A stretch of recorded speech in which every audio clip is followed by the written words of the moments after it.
सरकार किसानों के लिए कृषि उद्यानिकी पशुपालन तथा मत्स्य पालन आदि को मूल्य संवर्धन से जोड़कर रोजगार के व्यापक अवसर सृजित कर रही है।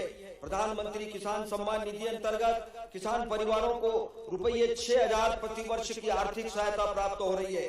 हमारी सरकार द्वारा भी मुख्यमंत्री किसान कल्याण योजना अंतर्गत 6,000 रुपये प्रति वर्ष जोड़कर कुल रुपये 12,000 प्रति वर्ष का लाभ दिया जा रहा है।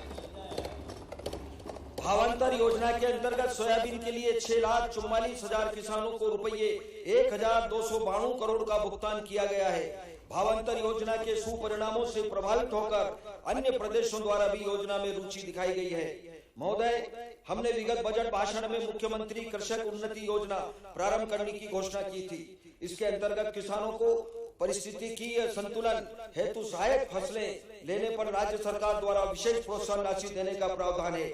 मुझे अवगत कराते हुए प्रसन्नता है कि इस योजना अंतर्गत 6,69,000 किसानों को रुपये 337 करोड़ की प्रोत्साहन राशि दी गई है।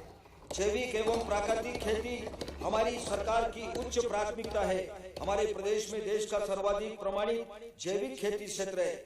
एपिडा संस्था द्वारा 10,13,000 हेक्टेयर तथा वनोपज संग्रहण सहित कुल 21,42,000 हेक्टेयर जैविक प्रमाणीकृत क्षेत्र पंजीकृत है। National mission for natural farming अंतर्गत 1,89,000 किसानों द्वारा 75,650 हेक्टेयर में प्राकृतिक खेती का लक्ष्य है। नरवाई जलाने की प्रथा को समाप्त करने के लिए फसल अवशेष प्रबंधन में उपयोगी कृषि उपकरण उपलब्ध कराए जाने के साथ सैटेलाइट के माध्यम से मॉनिटरिंग की जा रही है।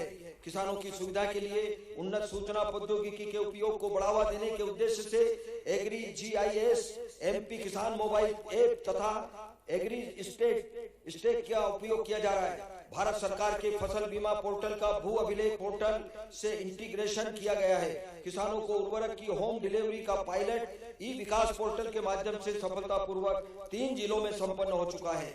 कृषि उपभोक्ताओं को विद्युत बिल में दी जाने वाली राहत के लिए 20,485 करोड़, प्रधानमंत्री फसल बीमा योजना के लिए 1,299 करोड़, मुख्यमंत्री किसान कल्याण योजना के लिए 5,500 करोड़ तथा ब्याज मुक्त अल्पकालीन कृषि ऋण के लिए रुपये 720 करोड़ के प्रावधान प्रस्तावित है।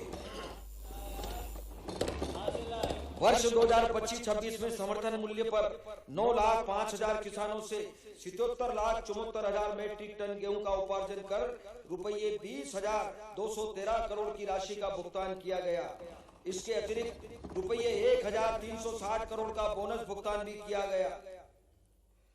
खरीफ विपणन वर्ष 2025-26 में 7,62,000 किसानों से 51,74,000 मेट्रिक टन धान का उपार्जन किया जाकर रुपये 11,744 करोड़ का भुगतान किया जा चुका है।